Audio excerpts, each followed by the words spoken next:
Will start with the class. हाँ, हम continue करेंगे वही जो टॉपिक कर रहे थे हम last time, that is micro propagation, the stages of micro propagation, और then we will go to the types of propagation, right? Ma'am. हाँ जी, बोलिए। Ma'am 2 minutes. हाँ, चलिए।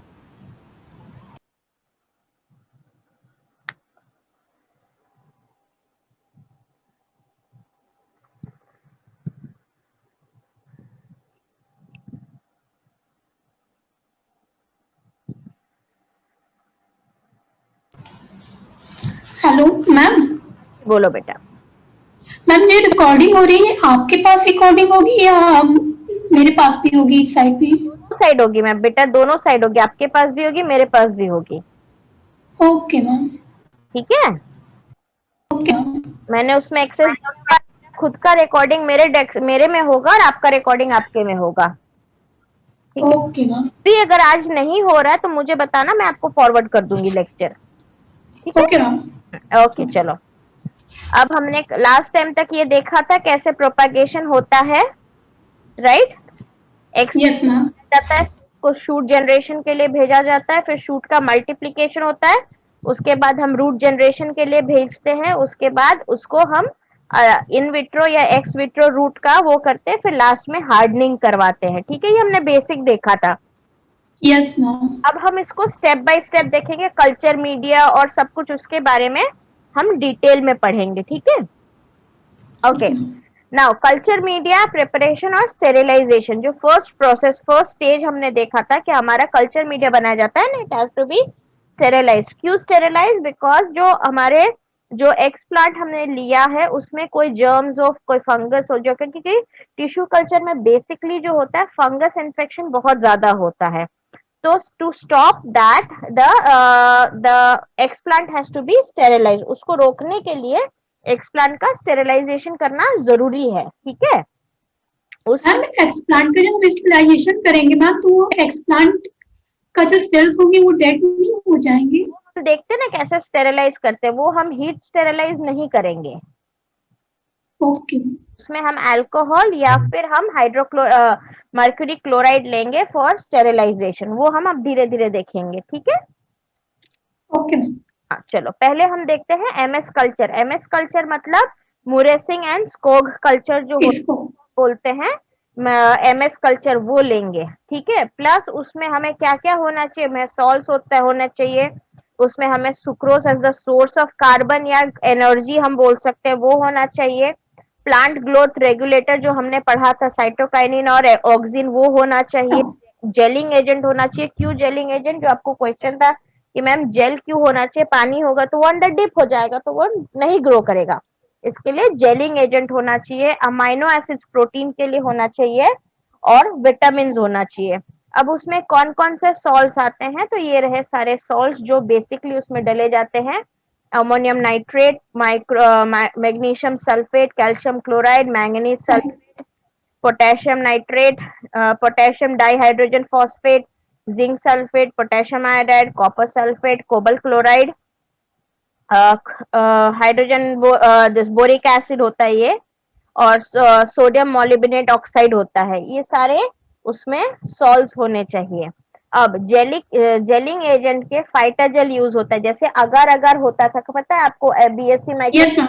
अगर अगर होता है वैसे ही यहाँ पे जेलिंग एजेंट जो है वो फाइटर जेल होता है, जिसका 2 ग्राम का एवरेज लिया जाता है। कहीं कहीं कुछ कुछ चीजों में वो थोड़ा सा वेरी करता है, but an on an average 2 gram का हम जेलिंग एजेंट लेते हैं। ठीक है, फिर सुक्रोज जो एनर्जी और कार्बन प्रोड्यूस करता है वो 2 ग्राम लेते हैं। अमाइनो एसिड, इसमें हम सिर्फ ग्लाइसिन लेते हैं, बिकॉज बाकी अमाइनो एसिड जैसे जैसे प्लांट ग्रो करेगा वो खुद से प्रोड्यूस करना शुरू कर देता है, इसके लिए हम ज्यादा इसमें अमाइनो एसिड नहीं लेते हैं, we take only one amino acid that is glycine. Clear? Okay ma'am. उसके बाद में तुम्हारा आता है विटामिन। विटामिन कौन सा लेते हैं? निकोटिनिक एसिड, थायामीन, हाइड्रोक्लोराइड, फिर पायरोडॉक्सिन, हाइड्रोक्लोराइड, ये 3 हम क्लोराइड। विटामिन लेते हैं। ठीक है, इसके साथ हम लेते हैं सोडियम ईडीटीए। ईडीटीए को क्या है? इथिलीन डायमाइन टेट्राएसिटिलेट, और फेरस फेरस, फेरम सल्फेट। ये हम अलग से लेते हैं उसके साथ में। और जो हम उसमें लेते हैं प्लांट हार्मोन्स, उसमें साइटोकाइनिन और ऑक्सिन लेते हैं। साइटोकाइनिन में भी बीएपी दैट इज 6 बेंजाइल एमाइनोप्यूरिन और काइनेटिन 6 फुरफुराइल एमाइनोप्यूरिन ये लेते हैं।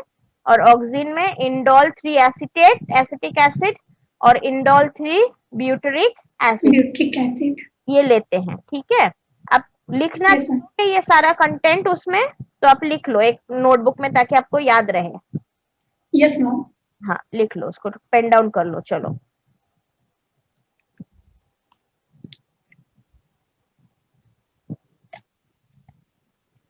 क्योंकि मैं पढ़ाऊंगी आप साथ में लिखोगे तो आपका प्रैक्टिस भी होगा। You will practice, you know, it will remain in your head for ever.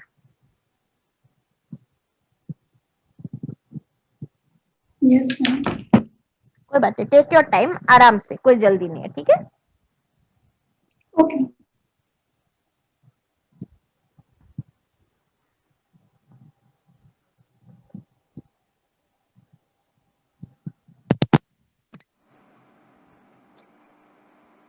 Ma'am ये साल्ट्स है, ये सारे साल्ट्स उसमें डाले जाते हैं मीडियम में?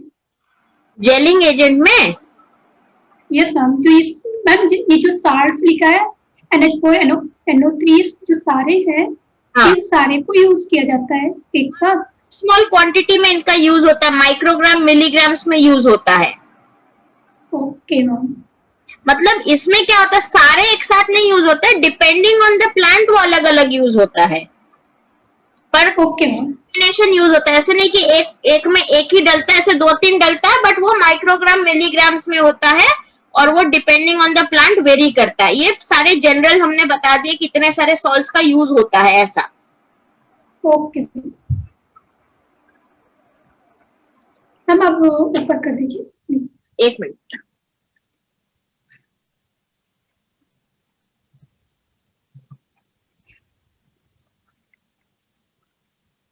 अर्पिता आप लिखो, मैं 2 मिनट में आई बेटा पानी पी के।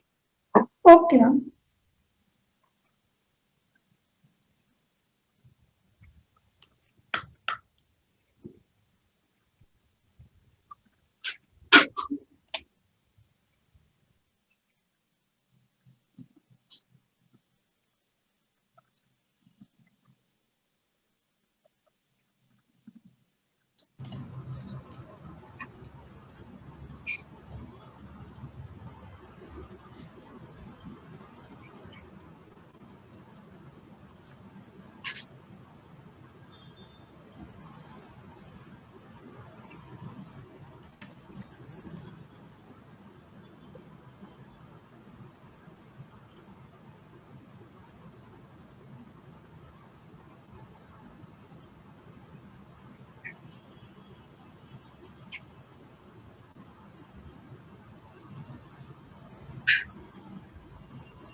हो गया अर्पिता, चेंज करो बेटा।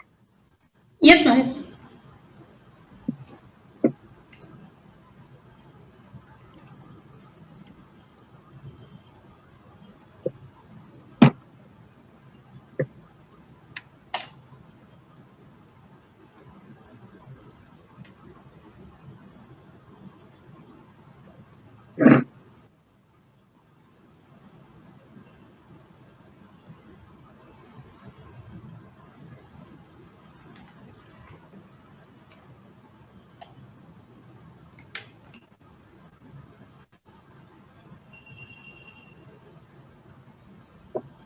करो चेंज, बता 1 मिनट मैम बस। अब चेंज करना, ठीक है। Okay ma'am.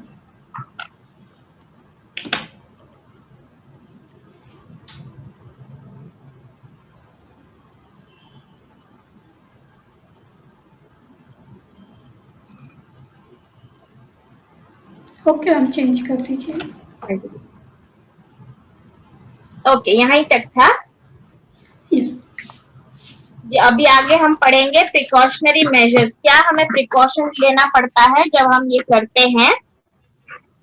तो प्रिकॉशनरी मेजर्स आते हैं, जो ग्लास एपरेटस जो भी हम यूज करते हैं उनको पहले अच्छे से वॉश किया जाता है डिटर्जेंट से, फिर उसको ऑटोक्लेव किया जाता है। ऑटोक्लेव मतलब वो आपने देखा होगा प्रैक्टिकल में, इंस्ट्रूमेंट होता है जिसके अंदर यस मैम, हीट से, स्टीम और हीट से उसको स्टेरिलाइज किया जाता है, ठीक है। स्टरलाइज किया था। हाँ, yes ma'am, same way culture media को भी हम स्टेरिलाइज करते हैं इन द ऑटोक्लेव, ठीक है। यस मैम, अब आता है इनोकुलेशन। मैं एक पेज पढ़ाऊंगी, फिर आप एक page you right it down, okay. Okay ma'am, तो नेक्स्ट आता है इनोकुलेशन। इनोकुलेशन मतलब हम जो जब हम एक्स प्लांट को लेके वो कल्चर मीडिया में रखते हैं, उस प्रोसेस को we call it as inoculation, ठीक है। इसमें पहले जो होता है part of the plant of the tissue taken which is known as the explant, उसको हम एक्सप्लांट बोलते हैं, जो हम प्लांट से पार्ट लेते हैं। उस एक्सप्लांट को हम हीट से, we never sterilize with in the autoclave, we sterilize it with ethanol so that the surface microbes are removed. Also silver chloride 0.1% is used.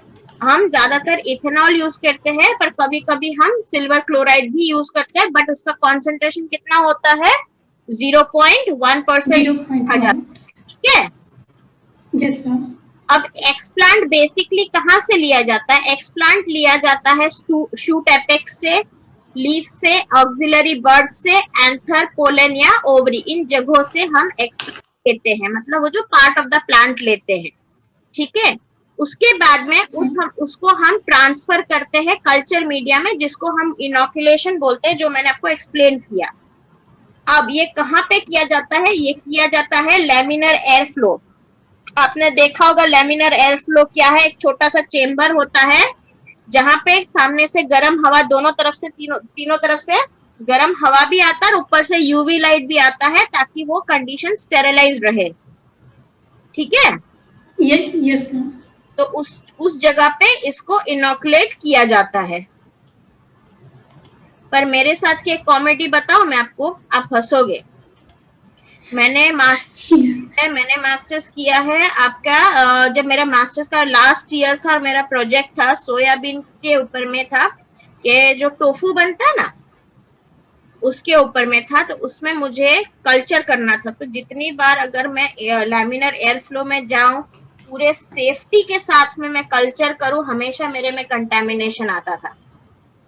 लेकिन जब मैं बिना उसको स्टेरिलाइज किए ऐसे ही घुस जाती थी, फोन पे बात करके करती थी, हाथ बिना धोए जाती थी, मेरा जो कल्चर था वो एकदम मस्त बिना कंटेमिनेशन आता था। तो मेरे साथ लैमिनर एयर फ्लो उल्टी तरह काम करता था। बट मैम आप ऐसे जाते थे बिना स्टरलाइज के, तो उसमें सारी बैक्टीरिया तो रहते ही थे। फिर भी नहीं होता था, फिर भी कंटेमिनेशन नहीं आता था, जबकि मैं जब पूरे तरह से प्रिकॉशन लेती थी तब मेरा ये प्रॉब्लम आता था। इवन जो मेरे ये थे गाइड थे, mentor, he was also shocked कि मुझे कितनी बार उन्होंने डांटा कि भाई तुम क्यों ऐसे जाती हो, फोन लेके अंदर बात करते हुए, ये करते हुए, वो करते हुए बात करती हो, ये करती हो, अंदर जाके बिना स्टेरिलाइज किए, यूवी लाइट ऑन किए। मैंने कहा सर खड़े रहिए यहाँ पे, कोई बात नहीं, आप देखिए, मैंने उनके सामने ही पूरा स्टेरिलाइज किया, सब कुछ किया, यूवी लाइट आधे घंटे तक चालू रखा, फिर मैंने जाके कल्चर किया। दूसरे दिन सर ने देखा कंटेमिनेशन है। फिर मैं कहा सर अब रुकिए, अब मैं मेरे तरीके से बताती हूँ। मैं जैसे नॉर्मली जाती हूँ ऐसे जाके कल्चर करके आ जाती थी। देखा सर ने एक भी कंटेमिनेशन नहीं है, तो सर भी खुद शॉक थे कि ऐसे कैसे हो रहा है। मैं कहा देखो मेरे साथ ऐसा होता था लैमिनर एयर फ्लो में, मेरे साथ लैमिनर एयर फ्लो कभी काम नहीं किया है। बट मैम हमेशा इसके लिए तो लैमिनर एयर फ्लो यूज करना ही पड़ता है। नहीं पड़ता, बेसिकली जो बाकी मेरे साथ में कलीग्स थे उनको तो लैमिनर एयर फ्लो पे ही काम होता था, पर पता नहीं मेरे साथ क्यों उल्टा काम करता था, मुझे आज तक वो कंसेप्ट समझ नहीं आया उसका। मैंने जितनी बार भी कल्चर किया है मैंने बिना ही प्रिकॉशंस किए, मतलब मैं जाती थी लैमिनर एयर फ्लो के अंदर, हमारा केबिन के अंदर रखा गया था कि एक छोटा सा केबिन बना था, उसके अंदर ये लैमिनर एयर फ्लो रखा था और हम लोग वहां बैठ के करते थे, ठीक है, ताकि कंटेमिनेशन अंदर बंद रहता था, वो छोटा सा जो कैबिन जैसा था वो बंद रहता था। हाँ, तो इसकी वजह से हमें जब भी अंदर जाती थी मुझे वो चीजें करने से उल्टा ही मेरा रिजल्ट आता था। ये मुझे आज तक मुझे भी नहीं समझ आया, ना मेरे मेंटर को समझ आया इस बात को लेके। तो बोला अब जाने दो, जैसा है वैसे चलने दो। तो हमने एमएससी मेरा ऐसे ही खत्म हुआ। ओके चलो, उसके बाद में after inoculation the flask is kept in the micro propagation chamber और BOD incubator where temperature is controlled as per our requirement. जहाँ पे जब हम इनोकुलेट कर लेते हैं उसको हम अंदर रख देते हैं फ्लास्क के अंदर में, कल्चर मीडिया के ऊपर में, फिर हम उसको माइक्रो प्रोपगेशन चेम्बर होता है अगर है तो उसमें रखा जाता है, नहीं तो अपना जो बीओडी जो इंक्यूबेटर्स आते हैं उसमें रख के टेम्परेचर को कंट्रोल किया जाता है ताकि उसमें से ग्रोथ हो। ठीक है, मैम बीओडी, बीओडी मींस जो वो होता है ना, सो फुल फॉर्म मैं भूल गई, एक अपना फ्रिज जैसा आता है ना जिसमें टेम्परेचर कंट्रोल किया जाता है, आप लैब में यूज करते हैं ना वो culture media plate. Yes ma'am, याद आया मैं उसका? मैम वो याद तो है बट इसका फुल फॉर्म नहीं मालूम है मेरे को। चेक करके आपको 1 सेकंड में बताती हूँ। ओके मैम, मैंने देखा है उसको बट याद नहीं है। बायोकेमिकल ऑक्सीजन डिमांड, नहीं, हाँ बीओडी यूनिट उसी को बोलते हैं, बराबर। मतलब वहां पे टेम्परेचर, ऑक्सीजन सब कुछ कंट्रोल किया जाता है। ओके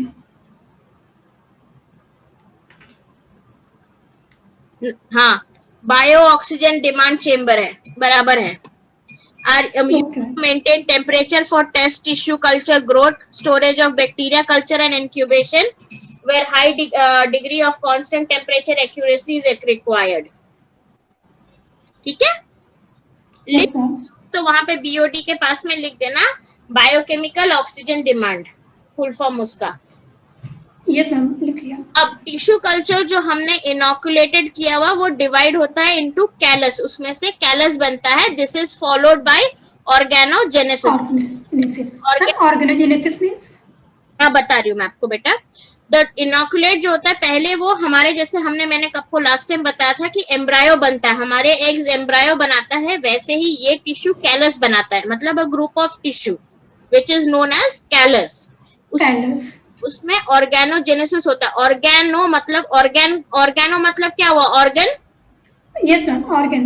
और जेनेसिस मतलब उसका ग्रोथ, मतलब ग्रोथ ऑफ ऑर्गन्स। ठीक है, जिसमें कौन सा ऑर्गेनोजेनेसिस में क्या क्या ग्रोथ होता है, शूट रीजनरेशन होता है, रूट रीजनरेशन होता है, जो मैंने आपको दिखाया था।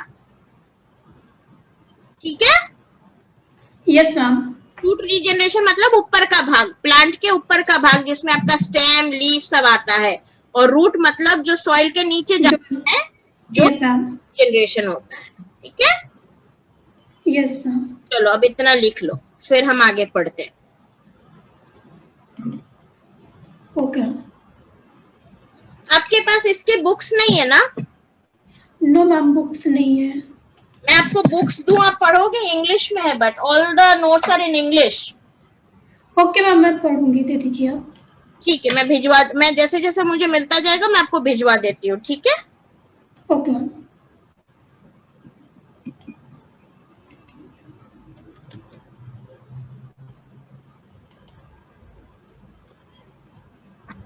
मैम मैं इसका पिक्चर्स ले सकती हूँ? बिल्कुल बेटा, एक काम करो, अगर आपको अभी प्रॉब्लम, मैं एक काम करती हूँ, आपका है ना, मैं आज या कल तक मैं अभी आज नहीं बोल सकती हूँ क्योंकि मेरा वापस एक ट्यूशन है।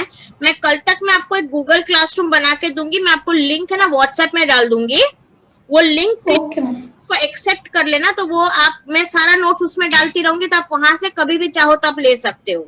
Yes ma'am. ठीक है, ऐसा करते हैं। Okay ma'am, okay ma'am. चलो आगे पढ़े। Yes ma'am. अब शूट रीजनरेशन, जो ऑर्गेनोजेनेसिस होता है, organogenesis is a part of micro propagation, जो हम वापस पढ़ेंगे। हम दो तरह का ये माइक्रो प्रोपगेशन पढ़ेंगे, ऑर्गेनोजेनेसिस और एम्ब्रायोजेनेसिस। उसमें हम अभी ऑर्गेनोजेनेसिस पढ़ रहे हैं। ठीक है, ऑर्गेनोजेनेसिस में क्या होता है, शूट और रूट का जनरेशन होता है। कभी दोनों साथ में भी किया जाता है, कभी अलग अलग भी किया जाता है। जैसे अभी हमने देखा, अगर मुझे शूट का रीजनरेशन करना हो तो मुझे कौन सा ज्यादा रखना चाहिए, साइटोकाइनिन तो कम रखना चाहिए। अगर मुझे रूट रीजनरेशन पहले करवाना है तो मुझे ऑक्सिन कल्चर मीडिया में ज्यादा रखना चाहिए और साइटोकाइनिन कम रखना चाहिए। और अगर मैं चाहती हूँ कि मेरे दोनों साथ में ग्रो हो तो दोनों का अमाउंट इक्वल होना चाहिए। इक्वल होना चाहिए। क्लियर? Yes ma'am. अब shoot regeneration is initiated first, मतलब अगर मैं यहाँ पे फर्स्ट अगर इनिशिएट करना चाहती हूँ तो मैं क्या करूंगी, कल्चर मीडिया जो होता है उसमें 1 ग्राम होता है कल्चर मीडिया में साइटोकाइनिन, डिपेंडिंग ऑन किस तरह का प्लांट होता है, अलग अलग प्लांट का अलग अलग डिपेंड करता है। साइटोकाइनिन लिया जाता है और कम मात्रा में ऑक्सिन लिया जाता है। और एक बार अगर शूट का डेवलपमेंट हो गया तो फिर मैं नेक्स्ट स्टेप में जाती हूँ जो है मेरा रूट जनरेशन। रूट रीजनरेशन में मुझे क्या करना है, कल्चर मीडिया में ऑक्सिन ज्यादा लेना है और साइटोकाइनिन कम करना है। ठीक है। अब ये जो प्रोसेस होता है ये इन विट्रो भी होता है, एक्स विट्रो भी होता है, जैसे मैंने आपको बताया था। पर बेसिकली रूट जनरेशन ज्यादा प्रेफर्ड इन विट्रो में होता है। क्यों? क्योंकि मैंने आपको लास्ट लेक्चर में आई टोल्ड यू कि because these are baby plants, ये बच्चे हैं, तो इनको एकदम हाथ डाल दोगे तो they will not be able to survive. तो आपका सर्वाइवल रेट कम हो जाएगा। जहां आपको 100 प्लांट मिलने हो वहां पे आपको सोचो 80 या 70 या 80 प्लांट्स ही मिलेंगे, बराबर। Yes ma'am. अगर आप विथड्रॉ करोगे तो आपको 100 में से 95 प्लांट्स मिलने के चांसेस रहते हैं, because you are taking care still to that baby. Clear? तो उस इन विट्रो में कल्चर मीडिया यूज किया जाता है, और अगर बाई चांस किसी कारण से एक्स विट्रो करना हो तो उस केस में soil cocopeat perlite is used. Cocopeat मतलब नारियल का जो छिलका होता है ना, उससे हम वो बनाते हैं सॉइल का फर्टिलाइजर बनाते हैं, उसको कोकोपीट बोलते हैं।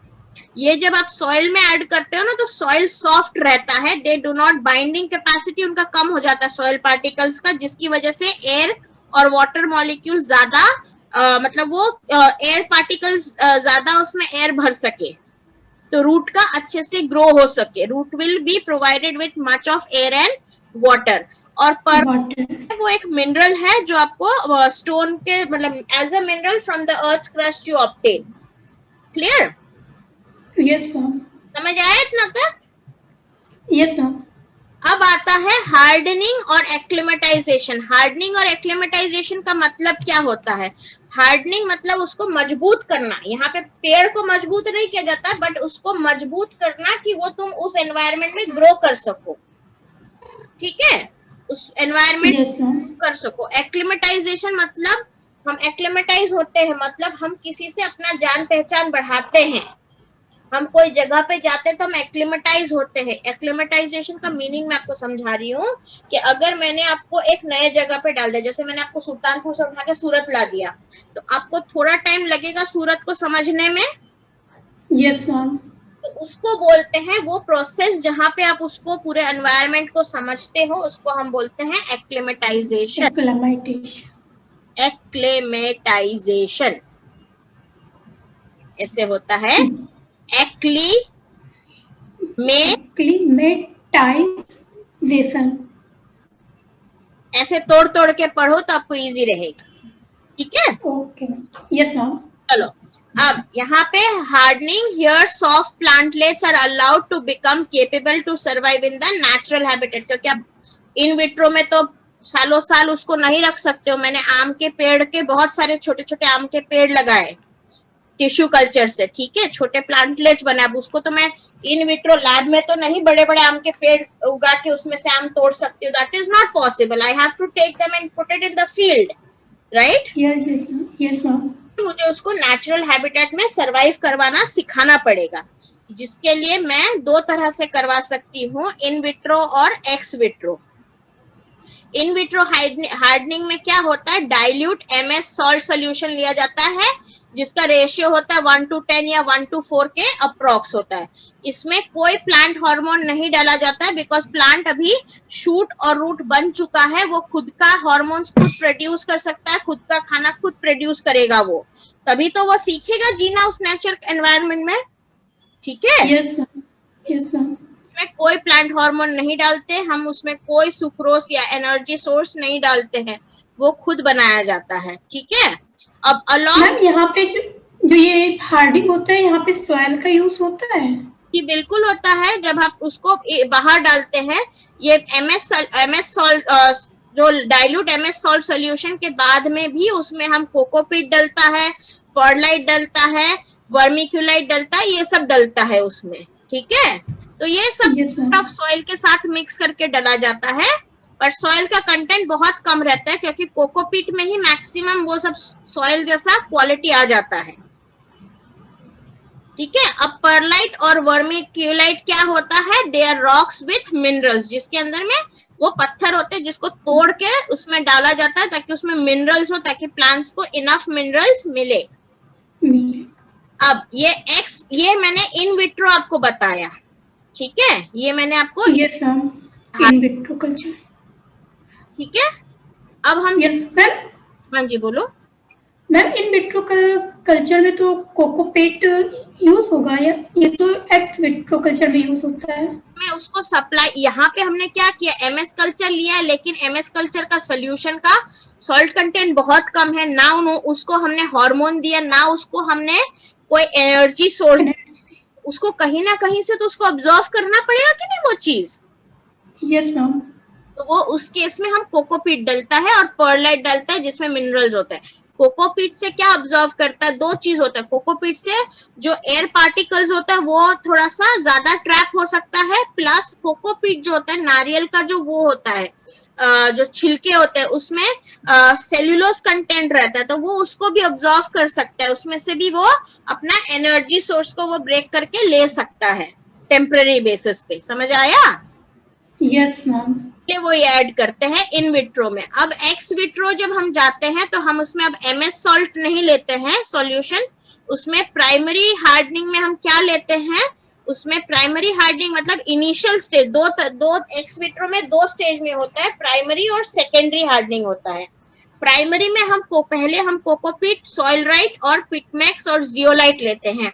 ये करने के बाद में कुछ दिनों तक प्लांट को इसके अंदर रखा जाता है, इस मिक्सचर के अंदर में, फिर उसको निकाल के हम डालते हैं सॉइल और ऑर्गेनिक मैन्योर में, ठीक है। Yes ma'am. सेकेंडरी हार्डनिंग हम करते हैं तो हम उसको या पॉली हाउस या ग्रीन हाउस में रखा जाता है to carry out this process. ये जो दो प्रोसेस है एक्स विट्रो हार्डनिंग का, जहाँ पे प्राइमरी हार्डनिंग और सेकेंडरी हार्डनिंग का प्रोसेस किया जाता है, वो किस जगह पे किया जाता है, पॉली हाउस और ग्रीन हाउस में, क्योंकि वहां पे थोड़ा से एनवायरनमेंट को कंट्रोल किया जाता है ताकि फंगस इन्फेक्शन और वो सब ना लगे जल्दी से प्लांट को, क्योंकि plant still it is a baby, baby. सोचो कि एक गोद में खेलता हुआ बच्चा है और एक नर्सरी और प्ले ग्रुप में जाता हुआ बच्चा है, दोनों तो बच्चे हुए कि नहीं हमारे लिए? Yes ma'am. दोनों अभी अपने आप को उतना प्रोटेक्ट नहीं कर सकते हैं, इसके लिए वो ऐसा ही सेम हम यहाँ पे समझो कि ये still it is a baby, तो हमें कहीं ना कहीं थोड़ा प्रोटेक्शन उसको अभी भी जरूरत है, इसके लिए हम पॉली हाउस या ग्रीन हाउस में ये हार्डनिंग प्रोसेस को करवाया जाता है, ठीक है। Yes ma'am. अब यहाँ पे क्या होता है, जैसे मैंने आपको बताया कि not all plant survive the hardening process due to the change in the environment, the plant which survived are transferred to polybags and after becoming a little big they are transferred to the field. जैसे मैंने आपको बताया hardening process हर plant survive नहीं कर पाता है, क्योंकि आप एकदम से लैब में से उठा के उसको बाहर के एनवायरनमेंट में रख रहे हो तो उसको बहुत ड्रास्टिक चेंज दिख रहा है, तो वो जल्दी उसको सरवाइव नहीं कर पा रहा है। इसकी वजह से जो प्लांट अब सरवाइव कर गए आफ्टर हार्डनिंग प्रोसेस, उसको हम छोटे छोटे पॉली बैग्स में, जो हमारे नर्सरी में मिलता है ना, पता है नर्सरी क्या होता है? यस मैम, जहाँ पे बहुत सारे पेड़ों को, हाँ, तो वो लोग कैसे छोटे छोटे पॉली बैग्स में रखते हैं प्लांट्स को, फिर हम घर लाके उसको प्लांट करते हैं, वैसे ही पॉली बैग्स में रखा जाता है, फिर उसको फील्ड में ट्रांसफर किया जाता है जहाँ पे उसको उगाना हो, ठीक है। Yes ma'am. अब यहाँ पे आपको बताया गया है, मैंने आपको बताया what is soilrite, it is a mixture of Irish peat moss, मतलब मॉस क्या हुआ, एक तरह का क्या बोल सकते हो आप, एक तरह का बोलते हैं ना वो लील जो हम बोलते हैं, मॉस ग्रो होता है विंटर सीजन, मानसून और विंटर्स में बहुत ज्यादा होता है। मैम एल्गी होता है moss, not exactly algae, algae and moss are थोड़ा सा डिफरेंस होता है, they have the yes ma'am fruiting bodies but then algae do not have the fruiting bodies, clear? yes ma'am।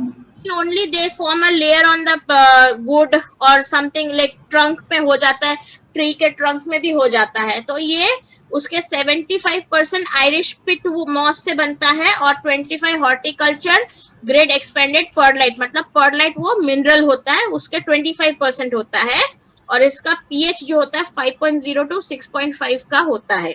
और जियोलाइट जो होता है natural alumino silicate present in rock. Zeolite जो होता है एल्यूमिनियम और सिलिकेट का ये होता है, रॉक होता है, जिसको उसको मेल्ट करके फिर उसको तोड़ के फिर यूज किया जाता है। ठीक है, ओके मैम। समझ आया? इतना ऑर्गेनोजेनेसिस समझ आया आपको पूरा? Yes ma'am. ये माइक्रो प्रोपगेशन हमने समझा लास्ट लेक्चर में जब मैंने आपको पढ़ाया था तब, और उसी का ही एक पार्ट है ऑर्गेनोजेनेसिस। जेनेसिस। ठीक है, यस मैम। चलो हम वापस से अभी देख लेते हैं ऑर्गेनोजेनेसिस इन डिटेल, पूरा उसके नोट्स, फिर हम एम्ब्रायोजेनेसिस देखेंगे। एम्ब्रायोजेनेसिस के बाद में अगर आज टाइम मिलेगा, हमको नहीं लगता है कि आज टाइम मिलेगा, तो हम आगे जा पाएंगे, हम एडवांटेजेस ऑफ ऑर्गेनोजेनेसिस एंड एम्ब्रायोजेनेसिस देखेंगे। ठीक है, यस मैम। हम खाली इसको पढ़ लेते हैं एक बार। What is organogenesis? Organogenesis the process involving redifferentiation of the meristem cell in the calculus into shoot bud or root or even whole plantlet। मतलब जो हमारा कैलकस हमने बनाया उसमें मेरिस्टेम सेल होते ही है, तभी तो वो बंच ऑफ सेल होता है, उसमें से हम शूट या बड बनता, शूट सिस्टम, रूट सिस्टम या होल प्लांट को हम रीजन करते हैं। ठीक है, उसको हम बोलते हैं organogenesis. In short, the formation of organ is called organogenesis. The de novo genesis of plant organ is broadly defined as organogenesis। वही है, सेम चीज को बार बार घुमा के बोला गया है यहाँ पे। ठीक है, yes ma'am. In plant, development is the process that results in a functional mature organism, which includes all the events during the life of the plant that produce the body of an organism and provide the capacity to obtain food, produce and deal with the hazards of its environment. Therefore, organogenesis process is some way unique to plant। इसमें आपको क्या समझ आया बताओ मुझे। Ma'am इसमें जो हमारा प्लांट होता है उसको हम डायरेक्ट इन्वायरमेंट में इन्वॉल्व नहीं कर सकते। मेरी बात, मैं आपका टेस्ट लेने के लिए नहीं पूछ रही हूँ, बट मैं आपको ट्रेन कर रही हूँ। आप जो बोलते हो कि मैम मुझे समझ नहीं आता इंग्लिश में, तो मैं इसके लिए पूछ रही हूँ। तो डरो मत, गलती करोगे तो मैं बैठी हूँ। Clear? Yes ma'am. Yes ma'am. पूरा धीरे धीरे रीड करो, लाइन बाय लाइन रीड करके समझने की कोशिश करो, ताकि मैं फिर ऐसा होगा तो मैं समझाऊंगी आपको फॉर श्योर। Yes ma'am.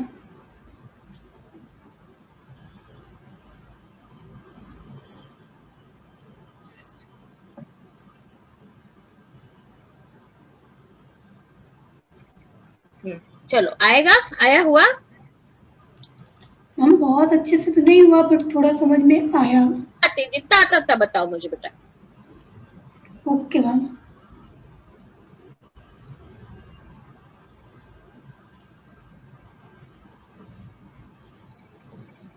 इसमें मैं आपको एक हिंट दे देती हूँ। ऑर्गेनोजेनेसिस में लास्ट जो हमको प्लांट मिलता है वो क्या क्या काम करता है, वो सारी चीजें यहाँ पे होती है।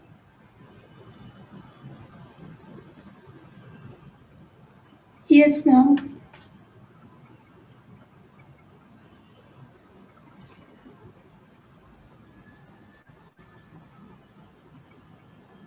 मैम यहाँ पे हजार्ड्स मतलब क्या हुआ? हाँ जी ma'am, hazards of its environment. हमारे एनवायरनमेंट में जो खराब चीजें जो हम फेस करते हैं, हैजार्ड्स फेस करते हैं, जैसे मुश्किलें फेस करते हैं, हैजार्ड मतलब डिफिकल्टीज हम बोल सकते हैं। Yes ma'am.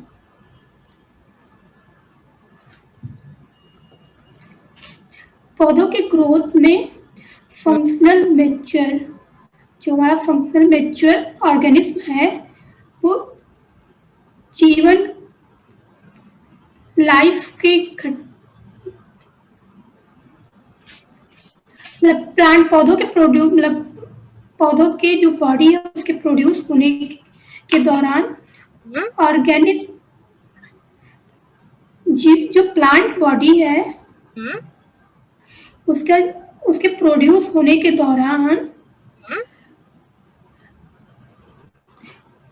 दौरान वो फूड जो उसकी फूड की कैपेसिटी को प्रोवाइड्स करते हैं to reproduce and deal with hazard of the environment.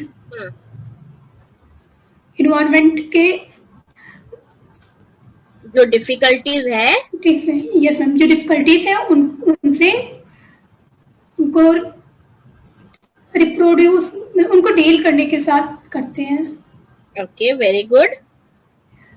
चलो, अच्छा से आपने बताया, बट अभी कुछ चीजें जो मैं आपको समझाती हूँ वैसे समझने का, चीजों को मैं आपको नहीं बता रही हूँ, आपने अच्छे से समझाया है, बहुत अच्छा आपने ट्राई किया, बट अभी मैं आपको बताती हूँ आपको कैसे पढ़ना है ताकि आपको समझ आए। बराबर, देखो, in development is the process that results in functional mature organism. मतलब ये जो प्लांट में ये जो हमने ऑर्गेनोजेनेसिस पढ़ा, वो डेवलपमेंट एक प्रोसेस है जिसका रिजल्ट क्या होता है, फंक्शनल मैच्योर ऑर्गेनिज्म। मतलब एक मैच्योर ऑर्गेनिज्म बनता है जो सारा फंक्शन कर सकता है। समझ आया ये पहला लाइन? Yes ma'am. अब क्या क्या इंक्लूड होता है, किसमें क्या क्या इंक्लूड होता है, ये फंक्शन में क्या क्या इंक्लूड होता है जो वो मैच्योर ऑर्गेनिज्म के अंदर है। All the events during life, सारे इवेंट्स जो लाइफ के, मतलब वो जब बच्चे से बूढ़ा बनता है तो सारे जो इवेंट्स होते हैं वो सारे इंक्लूड करते हैं। जैसे produce the body of the organism, मतलब वो अपना नया लीफ बनाता है, नया फ्लावर बनाता है, नया फ्रूट बनाता है, वो सारे ऑर्गन्स बनाता है। Produce body of the organism, the capacity to obtain food, मतलब ऑब्टेन करना, खाना बना के उसको यूज करना सिखाता है, वो प्रोसेस भी होता है। साथ में रिप्रोड्यूस भी करता है, बिकॉज वो फ्लावर बनाता है, फ्रूट बनाता है, तो रिप्रोड्यूस भी करता है वो। और साथ क्या करता है, डील करता है। किससे डील करता है, तो एनवायरनमेंट में जो डिफिकल्ट कंडीशंस होते हैं उनसे वो डील करता है। Therefore, organogenesis is a process that is some way unique to plant. इससे क्या पता चला कि हम एक छोटे से टिश्यू से हम इतना बड़ा प्लांट बनाते हैं जो ये सारा फंक्शन कर सकता है। तो एक हमारा वे ऑफ प्रोसेस है, ठीक है प्लांट के लिए। समझ आया? Yes ma'am. इस तरह से हमें थोड़ा थोड़ा करके पार्ट्स को समझना चाहिए तो हम इजीली उसको समझ सके। चलो, अब इसमें हम ये डिटेल में हम थोड़ा बहुत पढ़ लेते हैं, फिर हम आगे जाते हैं, ठीक है। The shoot bud are monopolar structure which in turn give rise to leaf primordial and apical meristem। मतलब जो शूट जो होता है वो मोनोपोलर होता है, मतलब एक डायरेक्शन में चलता है स्ट्रक्चर, जो क्या हेल्प करता है राइज करने में, तो लीफ प्रीमोर्डियल, वहां से लीफ के होते हैं, और अपाइकल मेरिस्टेम निकलता है। The stimulation of the shoot bud differentiation in plant depends on many factors which differ from plant to plant। अब ये जो शूट हुआ, हमारा जो शूट निकला, उसमें से जो डिफरेंशिएट होता है, मतलब पहले लीफ बनेगा या और आगे ऊपर जाएगा या अपाइकल बड बनेगा, ये किस पे डिपेंड करता है, बहुत सारे फैक्टर पे डिपेंड करता है, और हर एक प्लांट का अलग अलग होता है। जैसे अगर मैं तुलसी की बात करूं, तुलसी का पहला आप अगर कहीं पे भी आपके पॉट में आप देखोगे 4 पत्ते एक साथ ग्रो हो रहे हैं, मतलब वो तुलसी जी है, उनका एक यूनिक फीचर है, ठीक है। वो हमेशा उसका जो छोटा सा बेबी प्लांट निकलेगा उसमें 4 पत्ते दिखेंगे। कुछ जैसे होते हैं आपके टोमेटो के प्लांट, उसमें क्या दिखेगा आपको, स्टेम बढ़ता बढ़ता बढ़ता एकदम 2 इंच तक बड़ा स्टेम दिखेगा, पत्ते कहीं नहीं दिखेंगे। तो वो जो डिफरेंशिएशन होता है वो अलग अलग प्लांट में अलग अलग फैक्टर की वजह से डिफर करता है, ठीक है। Yes ma'am. Salk showed the auxin can stimulate rooting and inhibited shoot function। जो Salk करके जो साइंटिस्ट थे उन्होंने क्या बताया कि अगर हम ऑक्सिन की मात्रा ज्यादा रखते हैं तो रूट बढ़ता है और शूट का इनहिबिशन मतलब रुक जाता है ग्रोथ, ठीक है। Yes ma'am. Other factor affecting organogenesis are size and source of explant, मतलब दूसरा कौन सा फैक्टर है जिसपे ऑर्गेनोजेनेसिस डिपेंड करता है? आप कितना बड़ा एक्सप्लांट लेते हो, मतलब वो जो कल्चर करते हैं वो कितना बड़ा है। अगर ज्यादा बड़ा लोगे तो ज्यादा बड़ा कैलस बनेगा, तो वो ज्यादा जल्दी होगा। और plus source of the plant, वो प्लांट के किस पार्ट से आप ले रहे हो। अगर आप सोचो कि स्टेम से ले रहे हो और एक ले रहे हो जो अब उसके अपाइकल में मेरिस्टेम सेल ज्यादा होते हैं, मतलब वो फटाफट ग्रो करता है कंपेयर्ड पार्ट या लीफ पार्ट, तो वो सोर्स भी हमें डिपेंड करता है। फिर light intensity plays an important role in organogenesis. Even जो लाइट का इंटेंसिटी है, कितनी देर, कितना यूवी लाइट ये जो रेडिएशन है कितना जा रहा है, वो सब पे डिपेंड करता है। जैसे high light intensity has shown the inhibitory for shoot bud formation in tobacco. अब यहाँ पे जैसे अगर आप बहुत ज्यादा तेज लाइट भी देते हो तो टोबैको प्लांट में जो है शूट का जो बर्ड फॉर्मेशन होता है, inhibitory for shoot bud formation, shoot के जो बर्ड्स निकलते हैं, मतलब छोटे छोटे कली निकलते हैं जैसे पत्ते होते हैं, और उसको बोलते हैं शूट बर्ड, वो रुक जाता है। ठीक है, तो अलग अलग प्लांट में अलग अलग फैक्टर्स होते हैं। समझ आया ऑर्गेनोजेनेसिस के सारे पॉइंट्स? यस मैम, जो शूट बर्ड होता है जब उसकी ग्रोथ रुक जाती है तो उसमें पत्तियां कैसे बनती, लीव्स कैसे आते हैं? लाइट कम कर दोगे तो पत्ते बन जाएंगे। यहाँ पे अगर लाइट बहुत ज्यादा हो तो वो रुक जाता है। ठीक है, ओके मैम, अगर आप कर दोगे तो वो ग्रो होना शुरू हो जाएगा फिर से। ठीक है, yes ma'am. Okay, even the quality of light has effect as blue light has been shown to induce shoot formation while red light stimulates rooting in tobacco. अब लाइट की क्वालिटी मतलब किस तरह का लाइट आप यूज कर रहे हो, blue light, red light, green light, जो लेंथ होता है वेव लेंथ के हिसाब से अलग अलग लाइट होते हैं। आपको पता है फिजिक्स में ये बात आपने पढ़ा होगा। Depending on the wavelength we have different types of light, that is blue, yes ma'am, yellow, green, जो होते हैं हमारे 7 कलर्स। Yes ma'am.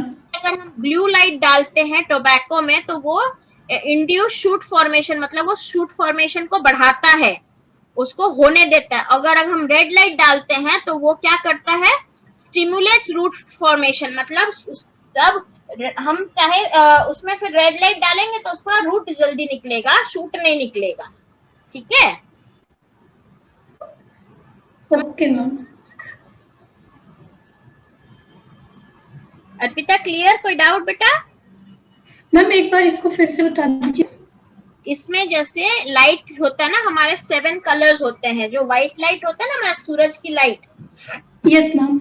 अभी कभी आपने देखा होगा कि सन की लाइट को आप स्केल होता है ना अपने जो ग्लास वाली स्केल, यस मैम, तार होते हैं तो कहीं पे गिरता है ना व्हाइट स्क्रीन पे, तो वो 7 कलर्स में रेनबो हमारा आता है 7 कलर्स का भी।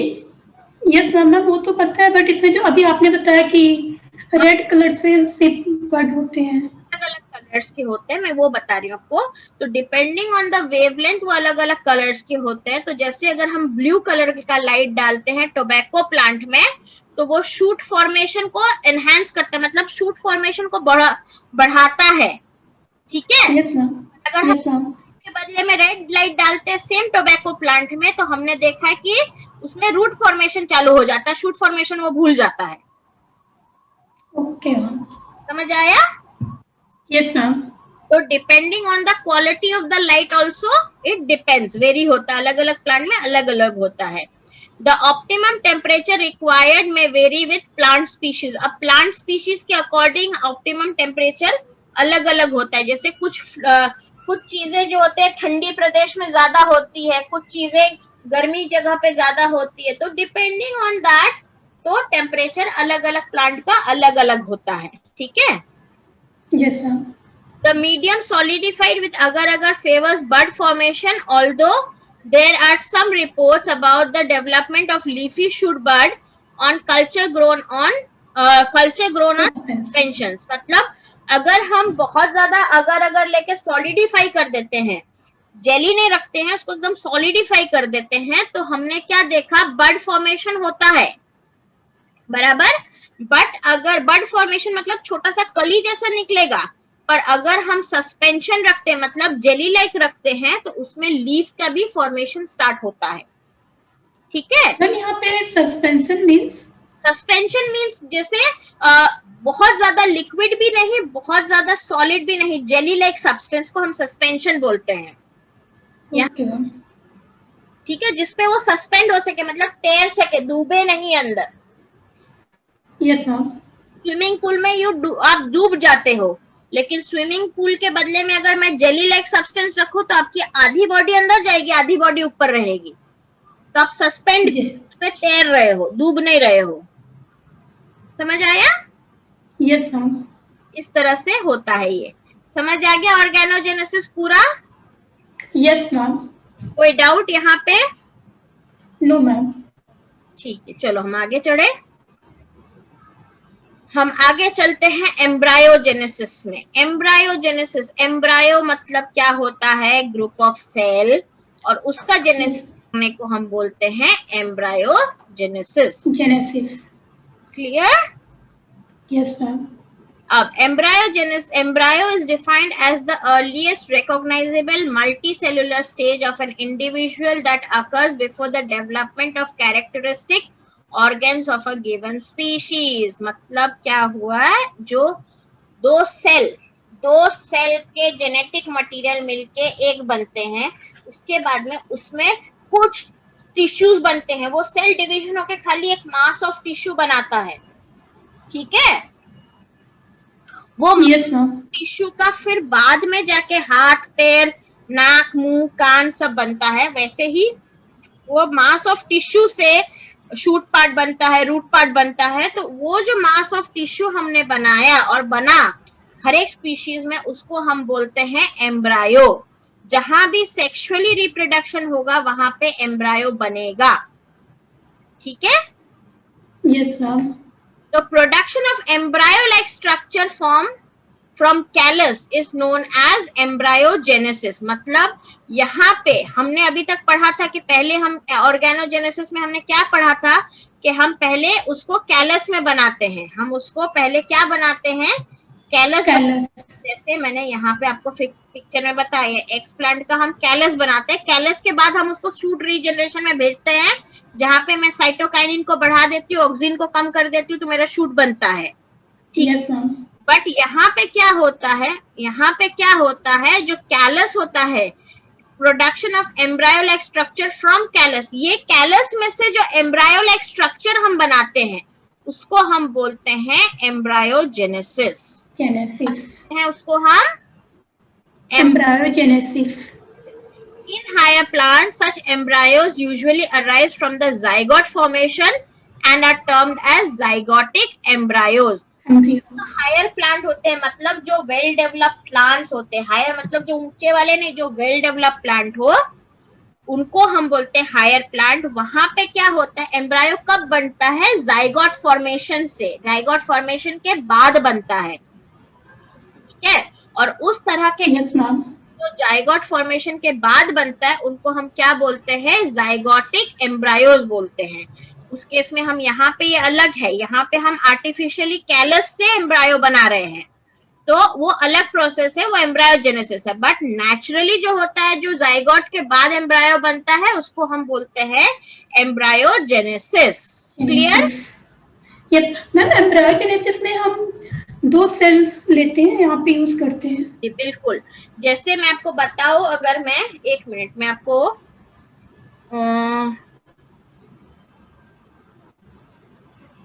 यहाँ पे मेरे को ये बताओ,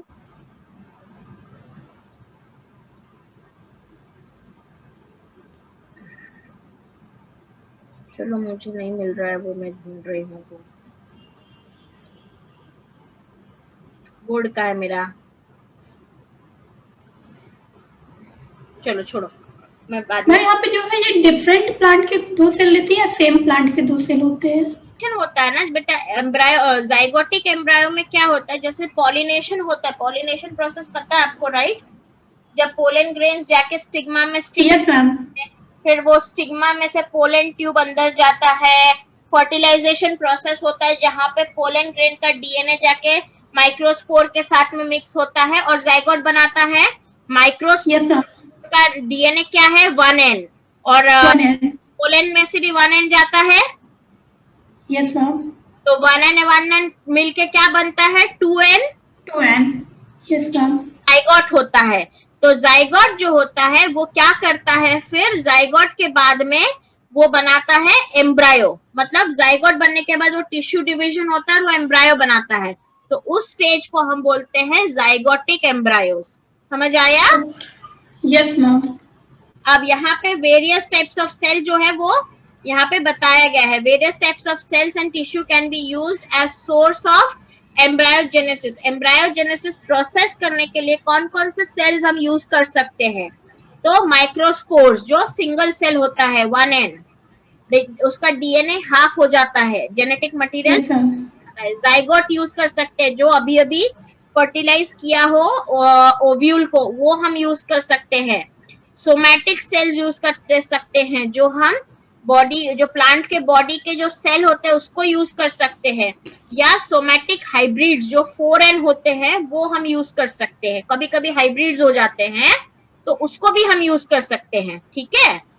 yes ma'am. Embryogenesis can be induced in such cells by non-proliferative or proliferative, that is direct embryogenesis, or by growing embryogenic callus। मतलब हम दो तरह से उस सेल का हम एम्ब्रायोजेनेसिस करा सकते हैं। एक डायरेक्ट करा सकते हैं और बाय ग्रोइंग एम्ब्रायोजेनिक कैलस। हम डायरेक्ट एम्ब्रायोजेनेसिस करा सकते हैं, मतलब हम डायरेक्ट एम्ब्रायो बना सकते हैं। ठीक है? और यस मैम। कि हम ग्रोइंग एम्ब्रायोनिक कैलस, पहले हम एम्ब्रायोनिक कैलस बना सकते हैं, मतलब एक कैलस बनेगा जो एम्ब्रायो के स्ट्रक्चर का होगा, उसको हम बना सकते हैं। which in turn germinates and develops into a whole plant। के बाद में क्या होगा, ये जर्मिनेट करेगा। हमारे अभी तक हमने ऑर्गेनजेनेसिस में क्या देखा था, हमने ऑर्गन डेवलप किया था। Yes ma'am.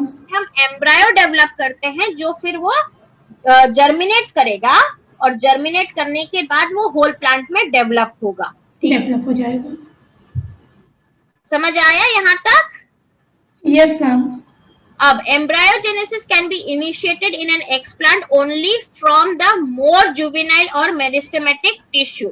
अब हम यहाँ पे जो होता है, हमने एक्सप्लांट को अगर हमने लिया, पहले हम सेल लेते हैं, यहाँ पे ये सारे सेल लेते हैं, पर अगर हम सेल अलग नहीं कर पाते हैं और मुझे लगता है कि नहीं मुझे एक्सप्लांट से ही करना है, तो उस केस में एम्ब्रायोजेनेसिस अगर मुझे करवाना हो तो मैं कैसे पार्ट लूंगी, जो जुविनाइल हो, मतलब अभी उगा हो, मतलब एकदम छोटे से जो बर्ड अभी निकल रहा हो वो लूं, या मेरिस्टेमेटिक टिश्यू वाला पार्ट लूं, तो मेरा एम्ब्रायोजेनेसिस पॉसिबल है। नहीं तो वो पॉसिबल नहीं है। जुविनाइल एकदम बोलते हैं ना, juvenile court, juvenile jail, juvenile, ठीक है? तो उस चीज पे एकदम छोटा सा यंग सा बर्ड निकला हो वो ले सकती हूँ, या रूट का एकदम टिप पार्ट या शूट का एकदम टिप पार्ट जहां पे मेरिस्टेमेटिक सेल्स बहुत ज्यादा हो, तो मैं एम्ब्रायोजेनेसिस में उसको यूज कर सकती हूँ। ठीक है? Yes ma'am. Immature zygotic embryos, cotyledons and hypocotyledon dissected from the undetermined seeds are common explants। अब अगर मुझे ये सब भी ना मिले तो मैं क्या यूज कर सकती हूँ? Immature zygotic embryos, cotyledons, जो सीड के cotyledons होते हैं उसके टिश्यू यूज कर सकती हूँ। Hypocotyl dissected from the ungerminated seed, जो अनजर्मिनेटेड सीड होता है उसके अंदर में वो जो सीडलिंग्स होते हैं ना, छोटा सा मूछ जैसा होता है, दो कॉटिलेडन, उसको हम यूज कर सकते हैं एज अ एक्सप्लांट। ठीक है? Yes ma'am. Isolated somatic cells can develop into embryos. Even isolated, अगर मैं एक लीफ लेती हूँ उसमें से अगर मैं सेल को अलग कर लेती हूँ तो वो सेल को भी मैं लेके एम्ब्रायो बना सकती हूँ।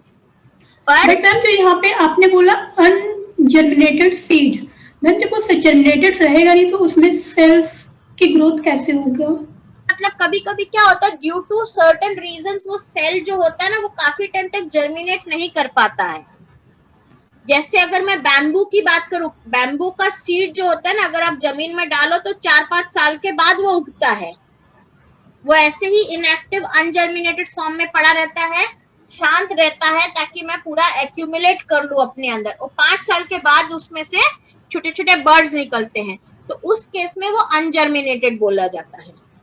ठीक है, Yes. Yes, ma'am. क्लियर यहाँ तक? Yes, ma'am. चलो आज हम यहीं स्टॉप करें। Okay ma'am. मैम ये पीडीएफ आप सेंड कर सकती हैं व्हाट्सएप पे? बेटा मैं कर दूंगी श्योरली, बट मुझे कुछ कटिंग करना पड़ेगा बिकॉज ये पीडीएफ जो है 120 पेज का है, जिसको मैंने अभी तक आपको पढ़ाया नहीं है, बहुत यस मैम। है। तो मैं आपको धीरे से जितना होगा मैं उतना ही आपको कंटेंट भेज दूंगी, ठीक है? Okay ma'am. मैं आपको व्हाट्सएप पे नहीं भेजूंगी, मैं आपको कल तक या आज भी देखो मेरा वापस 10:30 बजे रात को ट्यूशन है, तो शायद मुझे लेट हो जाए, तो मैं आपको कल पक्का भेज देती हूँ। Okay ma'am. Okay ma'am. ठीक है? Yes ma'am. ओके बेटा, anything else? No ma'am. Okay then, bye bye, take care. Thank you ma'am. Welcome, bye, take care, good night. Good night ma'am.